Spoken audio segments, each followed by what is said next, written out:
Welcome to Community Conversations with State Attorney Bain, your talk show for insights on the criminal justice system, community issues, and public safety in Orange and Osceola counties. Join State Attorney Andrew Bain as he dives into the issues that matter most to you, keeping it real every step of the way.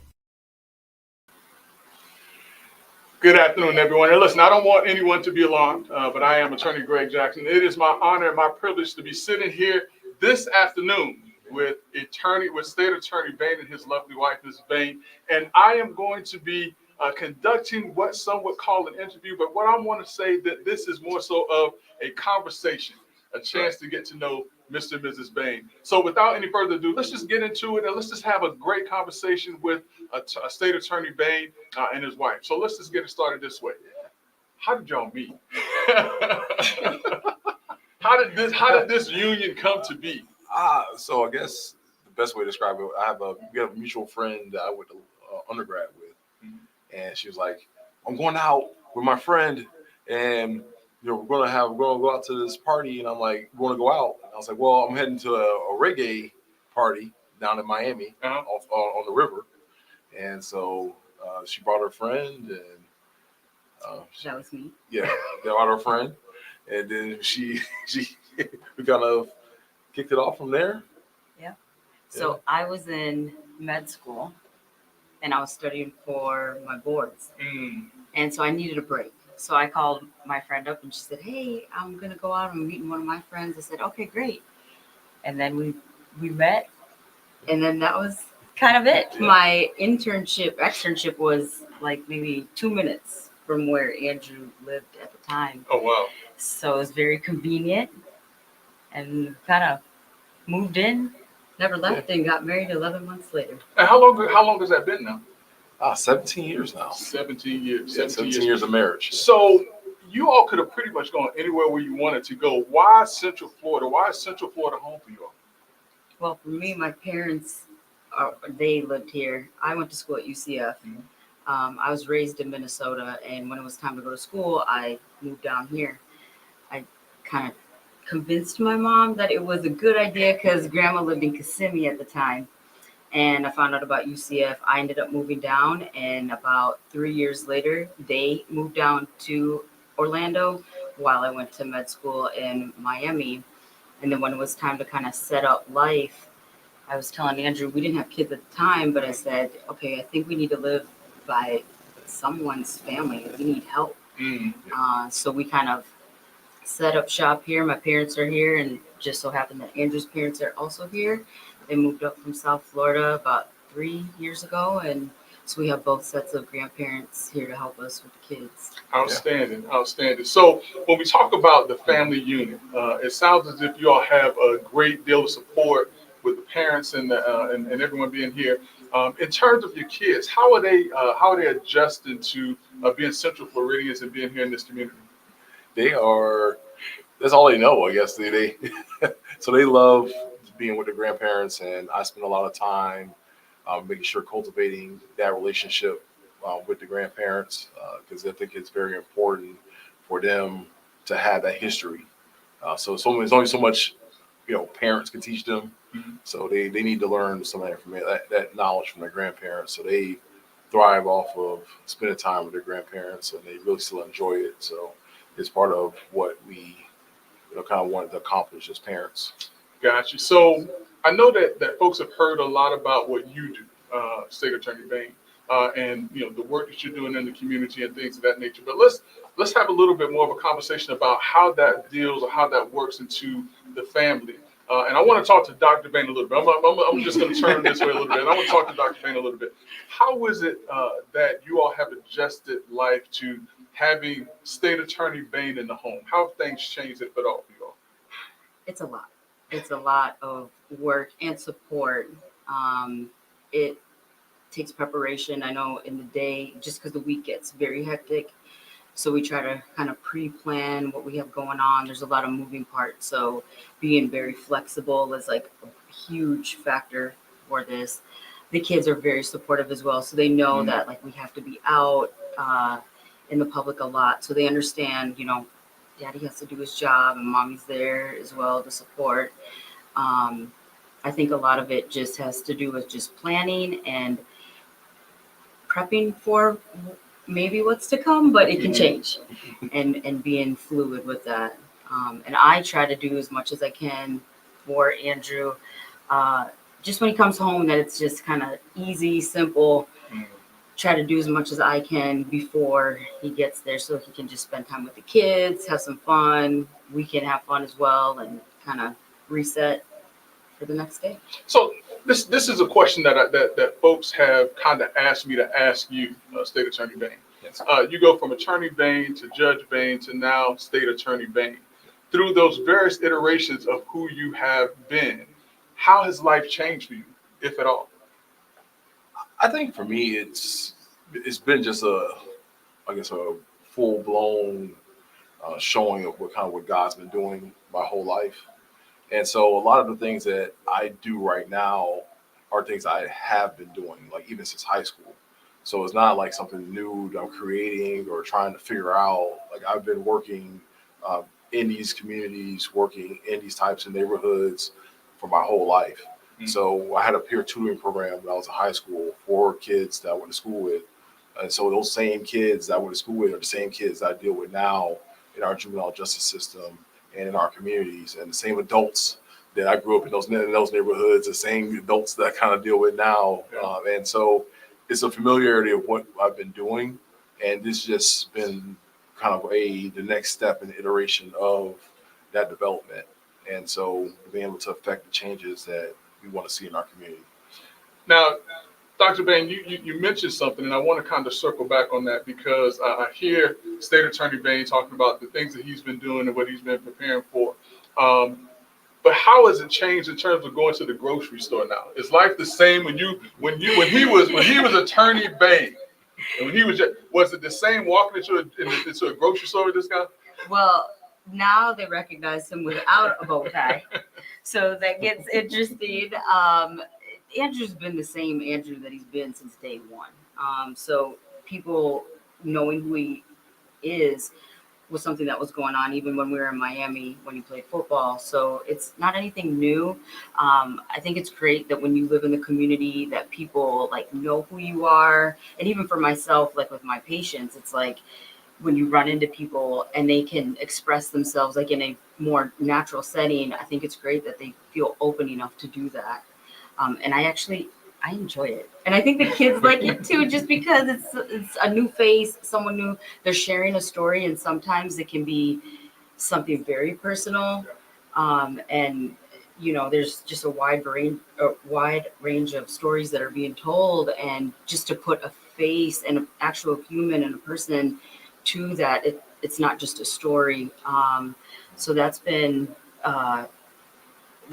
great to just interact with the community in that sense. When you talk about family, I hear a lot about the support of the family. The family's here now. Your parents are here. State Attorney Bain's family is here. How has the family come around and supported the changes that have been taking place? And these changes have been happening fairly rapidly. So how has the family come around and embraced and helped to support all of the changes that's taking place right now? Yeah, I think it's been going well. I think that we had a run back in 2020 when I was running for judge at the time. And so my parents and my in-laws, they kind of, 2022, I was running to be a judge again, or keep my seat as a judge, that they kind of came around us as a family, came around the kids. And so people don't really understand, because even with all the work that goes into doing this job, there's still this huge amount of time that's taken away from that we normally spend time with my kids or spend time with my wife. And so having that support surround us has been great. And I mean, we've kind of had the practice of doing it. And so now it's not such a scary thought anymore. Yeah. Now, Dr. Bain, you mentioned something that, now when State Attorney Bain comes home, when Andrew comes home, let's talk familiar for a moment. When Andrew comes home, you try to make sure that things are, okay, things are kind of leveled out and ready for him. In terms of things that we don't see about State Attorney Bain, All right, when he gets home, is he the type of guy that's sitting in front of the TV playing video games? Absolutely. Is he what is State Attorney Bain doing at home? Absolutely not. I don't really even see you sitting down much, like at all, really, because I'm hungry. Can you cook something? Because he's the better chef than myself. Oh, now you know. Yes. Now you know. We got to talk. Keep going, but we got to talk about that. So in a second. Andrew does all the savory cooking. I can bake. I can do sweets and stuff like that. But Andrew, on a regular day, he would be the one cooking. So when all this kind of happened, the kids were like, "Well, mommy, what are we gonna eat?" I said, "What do you mean?" I said, "Because you know you can't cook." And so again, it's if he's better at it, I'm gonna let him do it. So I try to do what I can, but no, Andrew cooks. He helps with like pretty much everything. So it's a great balance that we have where it just works out really well because we're both very busy. But if we can kind of pick up the slack for each other, we try to when we can. If he can grab something on the way home, he'll do it, or just, hey, can I pick something up to eat? Like, what do you want? So it's like, again, it's like a team. It's very much a team. And even the kids too, they're like, what can we do to, we got to get ready before daddy gets home so we can like play a little bit and stuff like that. Yeah. Because we're very strict when it comes to bedtime and stuff like that. Because once we have a routine with them, well, then we can kind of spend some time as well. Yeah. So I told you I was going to circle back to this cooking thing, all right? And I got to do it. I'm sorry, because if y'all can't tell, I like to eat myself. Yeah. And this is more so also a building exercise for the state attorney's office, all right? Yeah. Let's say State Attorney Bain decides that he's going to have a cook-off in the office just to build morale for the team. Yeah. What is State Attorney Bain's dish that he's bringing to whip everybody that brings the dish at this cook-off? So I think, last time I did that, because it actually happened, I did a barbecue for my office when I was a prosecutor the first time. So I spent 7 years as a prosecutor with the office. And so when I one summer, they're like, well, we should have a barbecue. And then, so I woke up, my wife set off the fire alarm in the house, outside smoking ribs and chicken and stuff like that. So, but it turned out to be a great deal, mac and cheese. And I think I made some beans and, we tore it down in Osceola at the state attorney's office. Listen, that's all right. Now my good friend at Let Salt Nation, Brother Rod Love, he would be really upset if I did not ask State Attorney Bain to prove his skills on the grill. And I'm just going to do that in public. I want the 16 million people that's watching right now to understand. I've just asked State Attorney Bain to provide for myself and Brother Love. But no, all jokes aside, in terms of how life has evolved and changed, how have things changed, and what has been the most challenging aspect of you all as a family dealing with State Attorney Bain's new position? I understand because you have a busy practice, you have kids, and you talked a little bit about making sure that you have time to do things. But what is the most challenging things about or to the family of what's been taking place here shortly? The most challenging. The unexpected. That's So, it's expected at this point. Yeah. The unexpected is expected. Yes. Yeah. And I think the biggest thing for us, and I have Andrew constantly, it's probably a daily reminder, is look, certain things are just out of your control.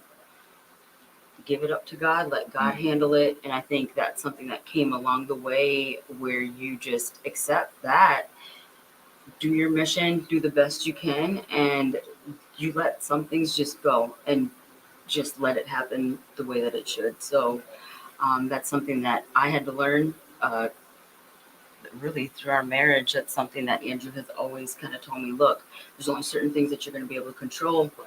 Just understand that, let it go. It'll all work out and fall in place the way that it should. Absolutely. Those are great words to live by. Expect the unexpected. I think that is something that a lot of folks can take from this conversation as well. Yeah. Let's talk a little bit about programs and different things that's taking place and how those things are supported by family. What are some of the things that you as State Attorney Bain are putting in place for the community? So actually next week's show, we're going to talk about adverse and positive childhood experiences. We're going to talk about trauma and talk about the different types of trauma that come in, whether it's generational, environmental, whether it's family oriented. And so it's part of a series that we're going to be doing called Thriving Family Series. And so that's something that we're going to do actually next Saturday at New Covenant. We're going to try to get about 100 families together and then have a back to school event afterwards and try to figure out, get to working on things that build healthier families. Because statistics just show you that a lot, single parent households, their likelihood of the kid being involved in crime, family households with trauma and violence, perpetuate that cycle, all those different things that kind of happen in our community, domestic violence in the household, how that affects the next generation of children. And so we're going to try to take a dive at helping the parents. And it kind of came out of an experiment I was trying to do this summer. Right. We had a juvenile career exploration program. And the conversations we were having with the parents and their responses to that program were very interesting, because it wasn't necessarily the kid, it was trying to deal with the parents and get them to understand this is a beneficial thing for your child. Right. So instead of your child being arrested for doing something they got nothing to do this summer, we have a program for them. So and send them. And the response like, well, he doesn't want to go or she doesn't want to go. And I'm like, doesn't work like that. Yeah, I didn't understand that kind of concept as a child growing up. My dad, it was a choice about where you are you going or you're not going. Like, you get on the bus, we're going. Right. So to understand and get that build up and try to help our community in that respect has been well worth it. And so we're also trying to actually deal with underlying root causes of crime. And that's really one of my biggest things is why work in the criminal justice system that's not going to deal with the underlying things that are going on. So that's why you see the literacy programs, like the one called Turning Pages I have with juveniles, trying to get our literacy rates up, because that's a leading cause in reason people in the criminal justice system. And then you also have poverty, which is always another big driver of the reason why people end up in the criminal justice system. And so how do we get us back to work in those communities and in that population, and not just working, like getting careers, getting skills that you can grow your career. And in the last development of that is trying to really drive entrepreneurship in our communities, and especially in those underserved communities, because if you just look at the statistics, we're being outpaced at an alarming rate. And so that also then puts us back into poverty, puts us back into those generational traps. And so we need to be working our way out of that process so we can build those healthier communities and our safer communities and ones that are more prosperous. And that's really been the goal of what we've been trying to do in all the different types of programs that we've been putting in place. Outstanding. Dr. Bain, if there was one thing that you could change about or enhance about State Attorney Bain's role, what would that be? Be at home to cook, because I'm hungry, and the kids are hungry, we're hungry, and our friends are hungry, and it's time, because there's so much that goes on with this position, where it is 24/7. You are on, so the phone's ringing, people have questions, and it's a nonstop position and job, and it's something that's very important. I didn't even realize how important this position is for a community, but I'm here to support it. I watched it as Andrew was an assistant state attorney, and with those lens, it was a little bit different, because you're the one on the line, you're going to trials, you're doing that, and now in this part, it's your name's on the door. Just like when my name is on the door, you are responsible for everything that happens in that office, just the same as mine. So that weight of knowing that you can't miss anything, because when you miss something, that could mean a life. Yeah. So that part it weighs. And at times, like, I mean, our quietest time during the day is 4 a.m. And Andrew will tell you, like, I get up and I'm like, I'm on. So, like, that's my time to talk to you. He's like, Andrea, we gotta wake up at 5:30. Like, can you go back to bed? But that's my time where I can, like, hey, this is, going on. This is what I'm thinking. And we get to talk during that time because the kids aren't up, Right. phone's not ringing, no texts, things like that. So that's kind of our time that we get to kind of talk a little bit. But again, it's the time factor. There's just not enough hours in the day, and there's a lot that goes into this that we, take very seriously. Now, I'm gonna tell you, about a month ago, I put out on social media my average amount of sleep per night, and I don't know if y'all saw it. And it's real. Yeah. If based on what you're saying, I got to hear this. If I was to see a social media post from the Bains, the average amount of sleep that y'all get a night, what is that number? I would say 5. 6 hours, maybe. Yeah. Maybe. We're lucky. I don't even know the last time I got an 8-hour night. Yeah. I don't know. It's been a while. Yeah. Well, let me suggest this. It's a lot of people. Let me suggest this. We're close to somewhere that's called the happiest place on earth. And so as I delve into that just a little bit, what would a vacation for the Bains look like? Wait, because you paused for a second. So let me ask you this way. If the responsibilities are set aside for a week, all right, somebody's in the office, they're taking care of everything. What does a vacation for the Bains look like? It still looks like, I make sure that, it's really the problem is this. Like, I think people don't understand how large our office is. So next week, I'm going to hire one of our largest classes of new attorneys and a couple few experienced attorneys next week, and we'll actually be fully staffed. So I have 180. Actually, I'm sorry, 2 weeks from now. I have 180 attorneys that work for me at that point, Wow. And then another almost 200 to 300 staff that just works in the office in two counties. So that's Orange and Osceola County, and so just managing that big umbrella of people is a lot going on. And so then it's also the external factors of it. It's dealing with law enforcement. It's dealing with, the commissioners and mayors and representatives and senators and all the different people on the outside, plus the media. And so it's a lot. It's both managing, making sure everything's going on good here, making sure that the people in the public understand that we're a trusted agent, that we're here to help and we're here to keep people safe. It's been the goal.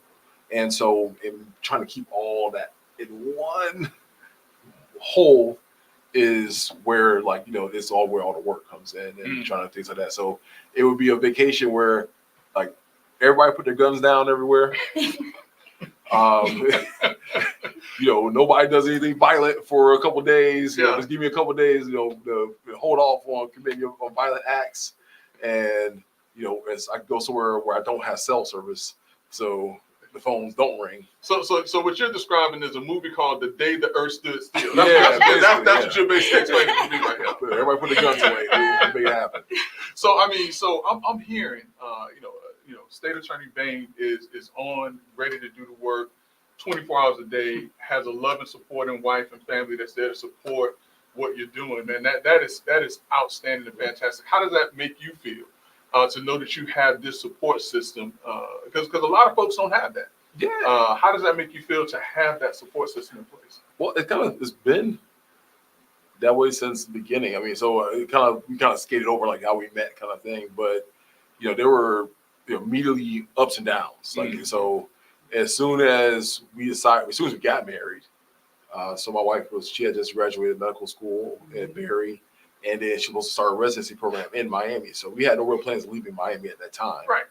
And her residency program closed. Yeah, in June. So it's supposed to start July 1st. Right. So I had everything planned out, mapped out. We're staying in Miami. I have my program ready to go. We're set. I already know what I'm going to do for the next 10 years.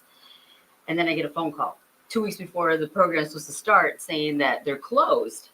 We're ending the program. Said, okay. I look at Andrew and I'm like, what? Like, we literally just got married.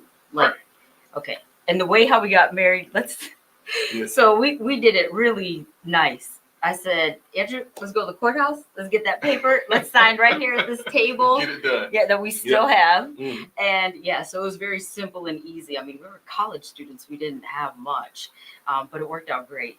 So when the program closed, Andrew said, okay, look, and this is where my lesson of you don't control everything. You know, you're going to have to let the Lord just handle this. Right. So he said, call one of your friends and see if they know of any program that's open.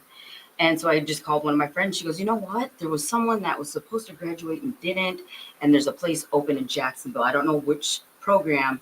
And so I called both of them, and I ended up starting July 1st in Jacksonville at St. Vincent's Medical Center.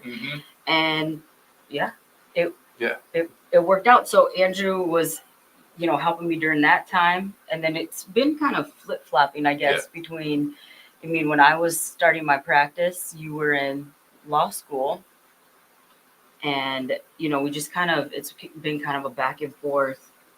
One may support more at that time, but then it just keeps on, you know, we help each other, really. Yeah, no, that's outstanding. Yeah, so it was fun.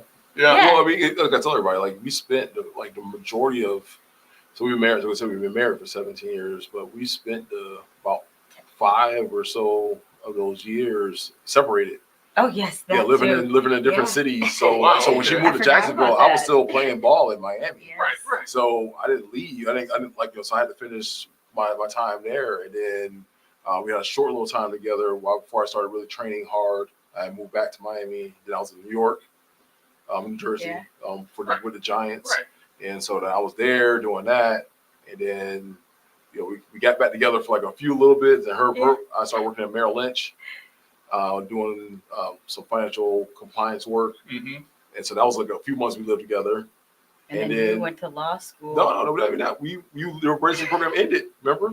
And you went to Orlando, That's and then I moved back to yeah. Miami so I could start. I took a job in Miami to start working. So she was in Orlando, you're down in Miami. And then we switched again because when you started law school, I was in Tampa practicing. Like, it was just crazy, but we always made it work, and it was fun. It was you don't have time to argue.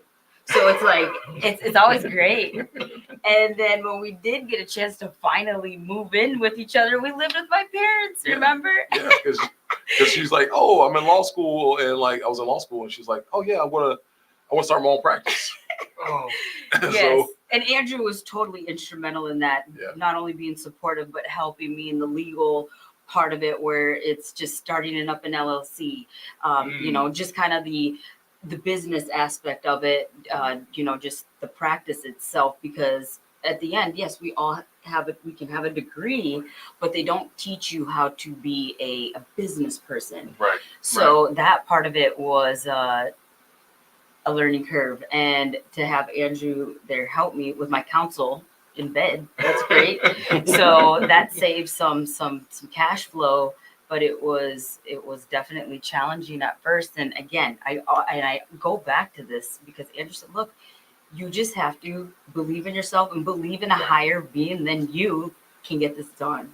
And outstanding. That's, and then we're here. It's 13 years later. This week is my 13th year that I've had my practice. I've been solo practice, and it's been great. It's wonderful. So that is outstanding. That is outstanding. So as I look at the clock, it looks as if time is flying, but we're still having fun. Yeah, we're still having fun. We're still having fun, you know. And great time. It's time. Great, Jackson. So now, you know, if I may, when I look at the Bains, one of the things that comes to mind is the reverse of the Huxtables. I'm just going to say it. This is the reverse of the Huxtables, right? Remember, the Huxtables, the wife was a lawyer, the husband was a doctor.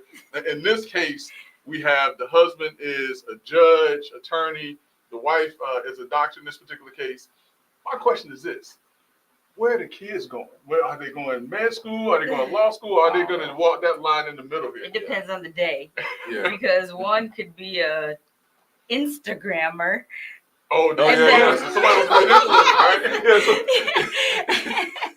And then it goes to, I want to be a judge too. It just changes. Well, listen, you can be an influencer judge. Yeah. I mean, they can start their own TV show. You know what I mean? Let's go for it. You know, there's the whole social media show. about them being a judge. Yeah. That sounds fun. I would tune in. It's just my youngest daughter. She's very entertaining. She is. is. She's very entertaining, like full of life. I call her the improv master, especially when she was little. Like she can take like anything, and it's like a toy. It's like give me a string. Like, yes, look at this. Yes. Daddy, it's this. Yes. Daddy, look, it's this. And so it's been a lot. It's been a lot of fun watching them grow. And so, I guess we call this a mix between like the Fresh Prince and the Huxtables, so the Banks and the Huxtables. So I don't know, man. They have so many opportunities at their disposal at we didn't have growing up. So there are that first generation that's gonna have some generational wealth that when they start becoming adults and working, like they're not gonna have to start from scratch. Mm-hmm. And so that's gonna be interesting to watch what they decide to do with that opportunity. And that's all. As parents, we're just trying to steward them. Yeah. Our job is to guide them and push them into the right directions. But ultimately, they're going to decide what type of life they want to live. Right. And so I'm excited. To see my oldest daughter. I think she's going to be, some type of super engineer or something. Nice. Like something she can build. She can build. Like she can design. Whether it's architecture or like actual engineering, like she's creative, and she also likes to build and construct things and stuff like that. So it's there's a lot of different ways they can go. And I'm there to show them all the different paths, because I didn't have that when I grew up. Right. So there were no lawyers, right? Coming to dinner Mm-hmm. and on Sunday dinner with my parents or something. So I didn't learn anything about that until I got to the University of Miami. So I was actually speaking this morning at there's a probation conference, like for all the probation officers here in Kissimmee, and I was doing a presentation on probation law. And I just told them, I was like, look, there was none of that, and I didn't know that a lot of things that we were experiencing and what we saw at a young age was something that's not normal. Mm-hmm. I didn't realize like that's not a normal thing. So. Like when I went to school in Pompano, like this on the other side of the fence was like this apartment complex. They used to like sell drugs and all kind of stuff like that. Like it's like right there in front of you. Like people, there are shootings, there are different things that are going on. And so, to me, that was just school. Right. I was growing up. Like it's this neighborhood. But then when I got to the University of Miami, I'm like, this is people live differently. Right. There's something else going on in the world. And so how can I prepare myself and prepare my kids for that kind of life? And so that's really about what we do. Just building those opportunities for them. When you all talk about your kids, I just kind of see the brightness in the eyes and different things like that. Let me ask this question. When you think about your kids, when you think about your children, does that have any effect or any role in how you approach your position as state attorney? Yeah, it's a lot. It's very similar. I try to. I don't want to say like I protect like the kind of community like they're my children. But that's not really. It's more. I think you can phrase. I protect them like more like I protect my quarterbacks. Mm-hmm. But it's still my job inside my ministry as state attorney to do that for my attorneys, to try to shepherd them, try to provide them with all the tools that I can to help them be successful. And so that's really the real job of a real leader is, I'm there to aid you in accomplishing the goals of the office. Mm-hmm. And so is that providing different, like more training? Is that providing better technology? Is that for bringing in outside resource from our community so that, they can help us do our job more efficiently and better? Then that's what we want to do. So it's the same thing I do. I want to do for my kids every day. So it's, I want to expose you to, my daughter is playing piano now, so we want to expose you to the piano and the arts, and I want to expose you to, to all these other different industries and different types of people. Mm-hmm. And so they've got to do a bunch of things that a lot of kids never going to get a chance to do. They got to meet. Yeah, we didn't get a chance to do that. They get to meet people, and especially when I was a judge, so they got to sit there and play with like 4 Supreme Court justices and Yeah. all kinds of different things. And like, so like, who would do that? Where would that happen? That's right. In a regular situation. So it's been interesting to kind of see what their normal is. Right. Compared to Versus, what your normal versus what our normal was. Growing up. Now, you all, and especially you, Dr. Bain, you mentioned a couple of times about faith and how important faith is, to you and your family. How has faith driven you all thus far?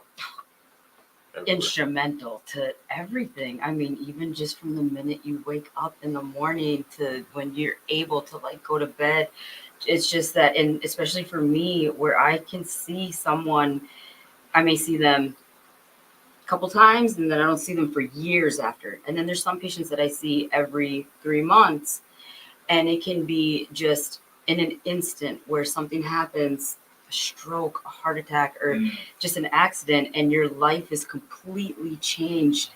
And that is, I think we take it for granted that things like that until it happens.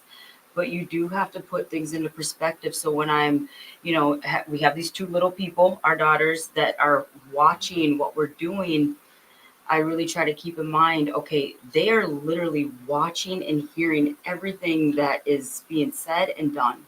So it's very important that we carry ourselves, as we would. I'm telling you to do something. Well, I have to follow that as well. So it's, that's the faith part of it has been, and I think as I get older as well, it makes so much more sense. And then right now it's been wonderful that we've been invited to so many different churches and things like that, where they will open the doors and welcome us. And that has been really awesome during this time, where you can hear a word from a different person, but you still get the message and you can get across to that person. And I think that if you're able to do that, you did the job. So, and it's refreshing. I think that's been probably the best thing that I've had out of Andrew's experience with what he's doing right now. Taking that away that's been awesome. Now, when we talk about, opening arms, and we talk about it from a faith perspective in this regard, but let's talk a little bit about, some of the more difficult aspects of being state attorney. Everyone is not going to like what you do. And it's probably going to be 50% that do, 50% that don't, or maybe 70% that don't, and 30% that do. How in that type of scenario, and knowing that, you're going to have detractors and different things like that, how do you all deal with that as a family? How do you pat them on the back and say, hey, listen, you're doing the right thing, or maybe I'm giving you the answer that I don't want to give. How do you deal with that? I think for me, and I feel like at this point, you're put in situations to practice these things before you're like fully in it. So with my practice, the internet's out there. Right. So anyone can say whatever they want. And I think growing pains as any business where people have, they can say whatever they want. And that's one of the things where I would take it so personal, and, because I would just want to make sure everyone is, happy and they have a good experience and things like that. And it's Andrew that would be like, hey, look, you've done the best you could, and you've done all of that, but you're not going to please everybody. You do the best you can. You know what you need to do, ethically, morally, and you have the knowledge to practice medicine. So just do the best you can, because you're not going to be able to please everybody. Right. So your skin gets a little bit thicker as time goes on, and that has been helpful in this situation. But Andrew's case is a little bit different. I think for me, it's always, first, did I do what I said I was going to do? And so, one of the things that, 10 commandment kind of things, that's like, that's my whole false witness. So when I, swear that I want to do something, like, when you become an attorney or you become a state attorney, you always swear to uphold, the law and the Constitution, the U.S. Constitution, the Florida Constitution. You swear to do that. Right. So am I doing what I said I was going to do? am I bearing, or am I bearing false witness? Am I not doing the thing that I said I was going to do? And then obviously I wanted to apply my world, my faith to the situation. So then I wanted to make sure that I'm aligned with the biblical teaching that goes along with what I'm doing. Right. And so I think there's for me a theology that's been produced that's not necessarily in line with that a lot sometimes. That somehow, uh, you have to accept evil. Mm. And in any of its forms. Yeah. Whether it's major evil or what we call major evil, like somebody dying, Right. to minor evils, that we should be accepting of that situation.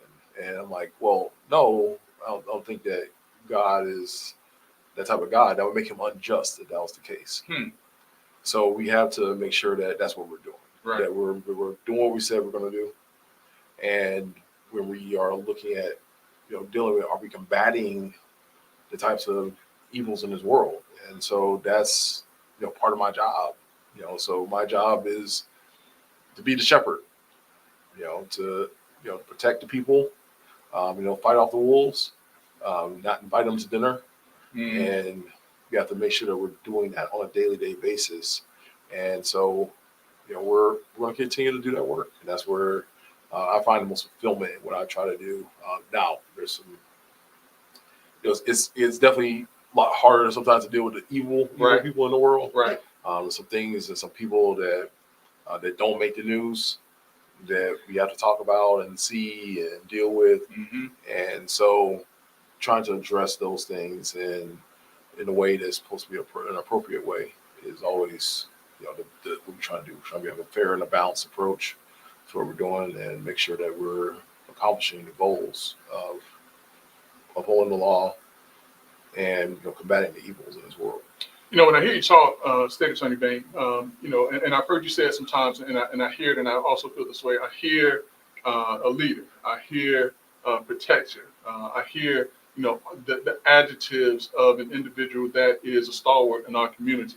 But it takes me to what the great philosopher Sir Charles Barkley once said. I am not a role model. Now, in the hats that you wear, do you see yourself as a role model? And if so, do you readily accept that position as a role model in our community? I think it comes with the territory. I think in any role model is the reason why, I'm not a big fan person.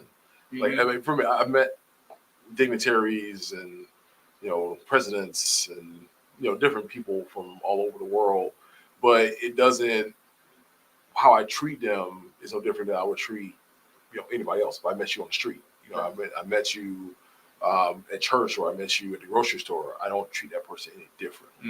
So, and that's the reason, because people always can build you up. We have a culture of that, building people up to sniper them. That's right. That's kind of what we do. So that's like an American favorite to do. And so, but it's something that I have to take a look at it, like making sure that, again, am I doing what I said I'm going to do? Now, am I going to be perfect about that? Absolutely not. And I talk to my mentor kids. I always talk to them about that as well. So look, this is not going to be perfect. Right. Like, you're not going to get this right every single time. But if you go with these basic principles of we're going to of trying to do good and doing what you said you're going to do, and being responsible and accountable for what you're doing, and being disciplined about how you go about doing it, the likelihood of it going wrong dramatically decreases. And even if it does go wrong, people are not going to look at you and say, "Look at that bad guy." Right. And I'm like, no, they're going to say, I always present myself as I'm no less broken than anybody else in this world. Right. And so I'm not going to hold myself to a standard that says I'm a savior, some kind of hero. I'm just the guy that's willing to go when a lot of people aren't willing to go. And so, and take the risk that a lot of people aren't willing to take the risk, and try to help when a lot of people will give up, and they'll run into a roadblock and then sit down. And then you're not going to sit down in the middle of the road. You're going to run over. So you got to keep going and keep pushing forward. So that's really the idea of what you're trying to push forward to. Dr. Bain, when you hear Andrew Bain, not just State Attorney Bain, but when you hear Andrew Bain, when he talks this way, is that the person that you knew 17 years ago? All day, all day. And that's how we met, because he played football. So it was like I was submerged in that world with all these football players. And yeah, it was like they were all together, and you had to protect and you had to serve. It was a mission oriented, weekly thing that they had to do. And that's been Andrew since day one. I mean, he protects, even though all these things that are going on that we see and we hear, I go home at night and I'm safe. Like, Nice. I know that I'm Nice. good. So it hasn't been anything boring. Yeah. This life that has been chosen for us has been anything but boring. There's all these turns and quirks and things like that, but it's been, I feel like everything that's been, kind of handed to us, given to us, and that's our mission, and we have to do that. We've tried to enjoy as much as we can, but still accomplish, what the goal is at the end. So that's the main thing. I was just enjoying it as well. So I'm gonna tell you, when Brother Rod Love and I, we were just having this conversation the other day. Whenever we see State Attorney Bain, he always just seems to be calm under pressure. He always seems to just kind of have that air and that ability to see through issues and see through problems and it not rattle him. yeah. Is that it? Yeah, Tell me the kink in the army. You got tell me the kink in the army. Because when you have me as a wife, you have to do that. Because if you didn't, you probably wouldn't have a wife anymore. So we've been practicing this for 17 years. Oh wow! Did she tell? She told it today, huh? Yeah. I mean, it's I also I used to play in 100,000 people stadium, 60,000. Yeah. Millions of people watching you on TV. You gotta be able to focus and do the job. And so that's kind of the same thing. So everything we do every day, there's people in the community that they're watching. There's people around the country, around the world that are watching, and you have to be able to operate and make sure that the job is still being done in all those conditions. And I want to clear up a rumor, just to make sure that we get this out of the way now. When you played football, you weren't a kicker, were you? Somebody told you you were a kicker. Is that true? I wish, man. I probably had a longer career, man. You were a punter. They can't say you were a punter, man. I wish, man. I tell people, you ask me all the time. If I was doing everything that Andrew Bain wanted to do. Andrew Bain would have played like 12 years in the NFL, would have retired, probably found something to do, kick around, probably doing the same kind of something, trying to help kids and things like that. But definitely wouldn't be doing what I'm doing now. And so, but I do enjoy the assignment that I'm on and enjoy the work that's being done, because I'm really hands-on with everything I do. So when I'm doing my diversion programs or if I'm doing something with the kids, like I'm involved. I'm there. I go and see and check in and and talk to them and make sure that they're understand that I support them. So don't think this is just a thing. Yeah. Like I'm supporting what's going on. Yeah. I'm supporting you making this change. Like that, I believe that you can do that, and so I believe in you. So not just, this theoretical person or something like that. No, Andrew Bain believes that, I'm providing you these tools, and with these tools you can change and be the person that we all know that you can be. And that's just a decision that they have to then take on and make, and take on that responsibility. Yeah. And so that's really where we have been working constantly and trying to get that done. One of the questions that just kind of popped up, and Dr. Bain, I want you to help me out with this a little bit. You talked about when you all first met, you went to Jacksonville, he stayed in Miami, then he came to Jacksonville, you went to Orlando, and then kind of flip-flopped and different things like that. And then there was a time when you all came together, you lived in your parents' home and different things like that. Now that, without getting into too much detail, that can be a very trying time and a challenging time. It was interesting. During that time period, and I'm assuming that if my math is right, that you all were probably 5 to 7 years into the marriage at that time? Yeah. That was 2012. Yeah. Yeah, all right. I'm pretty good with math. I'm all right with math.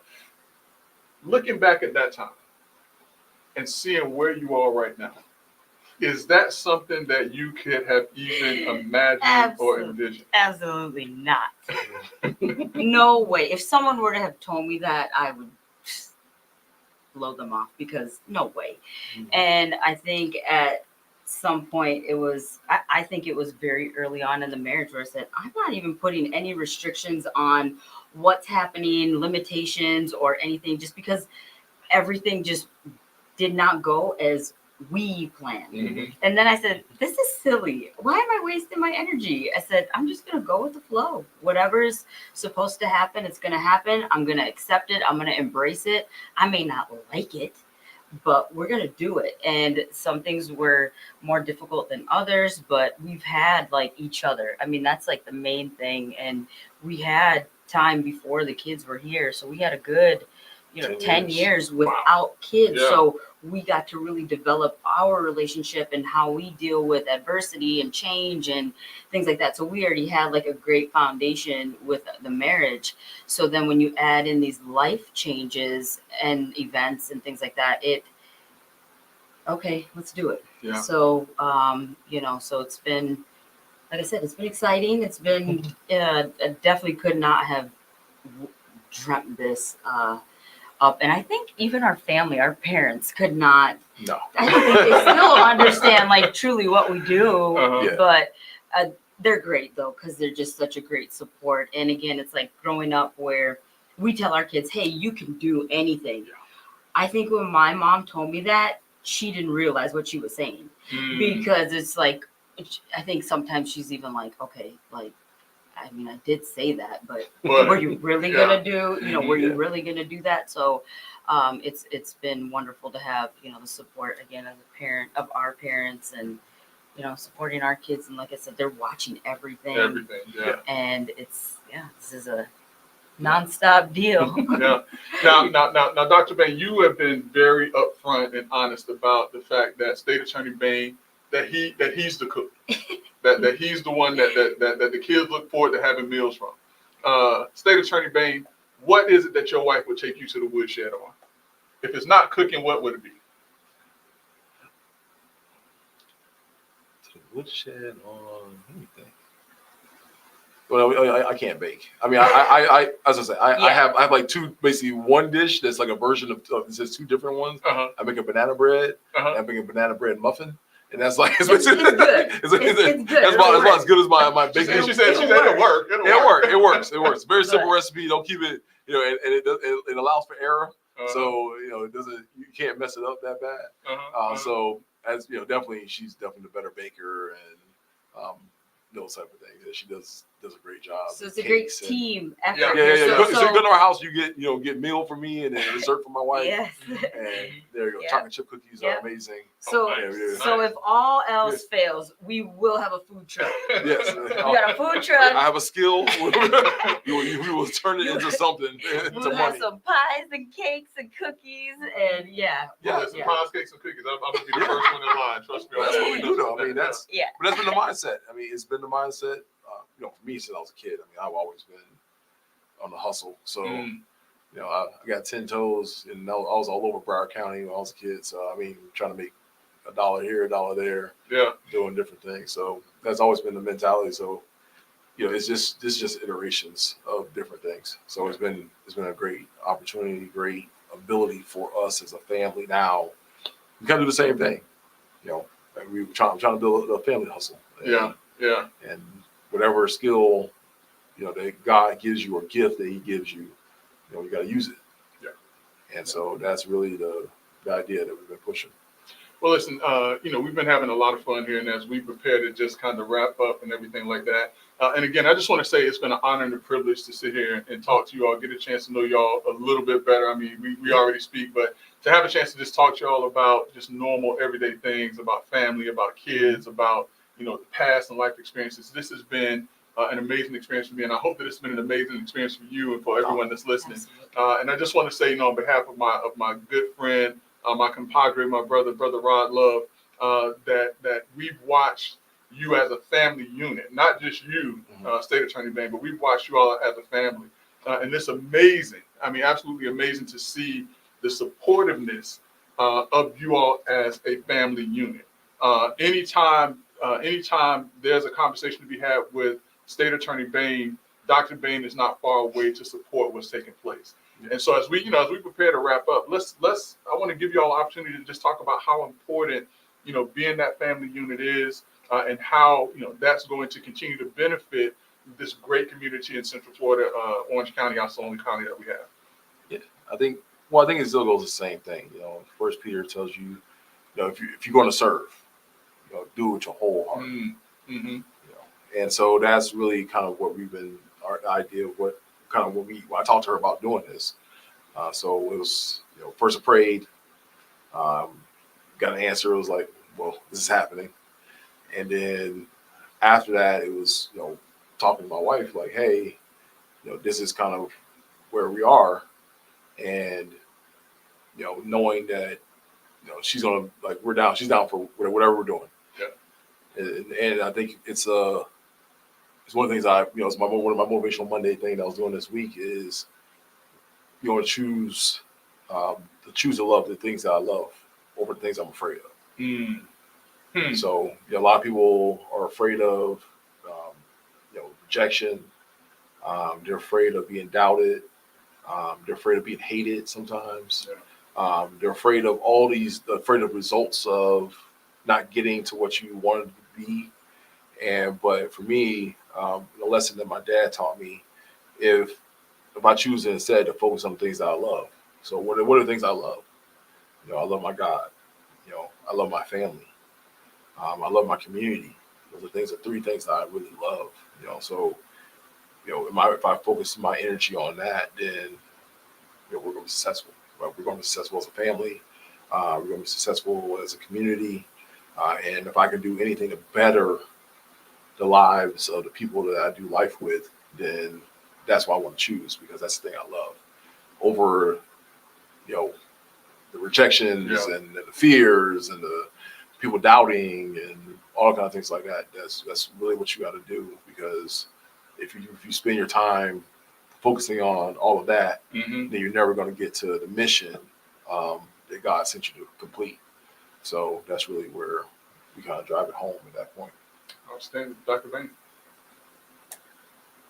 I think that just having the support of, first, yes, faith, yes, number one, but as a nucleus, as a family. And it's just something that, I think sometimes I don't even realize how much goes into that as well, just how much it takes to do that. And some people don't have that. So it is very special what we have, and the support of the community and things like that. And I just want, people to know that it doesn't fade. It doesn't decrease with time. This is who we are. And I got Andrew's back, since the beginning. And I know that Andrew will have the community's back just the way that he's had mine since the day we met. So it's been, this has been a time where just a lot of change, but again, we're embracing it. Once again, I can't thank you all enough for allowing me to have this conversation with you all. I will say this just on a personal note. I believe that Orange County, Osceola County is absolutely privileged to have a person who works as hard, as diligently as State Attorney Bain does for our community, and to have a family unit, specifically a wife and Dr. Bain, in-laws, his parents, his children, and his friends and his church family that are there to support him as well. And so with that stated, my name is Greg Jackson. They call me the General. I am also a part of Let's Talk Nation with my good friend, Brother Rod Love. And if it's all right with you and it's all right with me, we'll be signing off. All right. See you all next week. Thank you. You've been listening to Community Conversations with State Attorney Bain. Join us again next Wednesday from 2 to 3 p.m. for another episode. You've been listening to Community Conversations with State Attorney Bain. Join us again next Wednesday from 2 to 3 p.m. for another episode.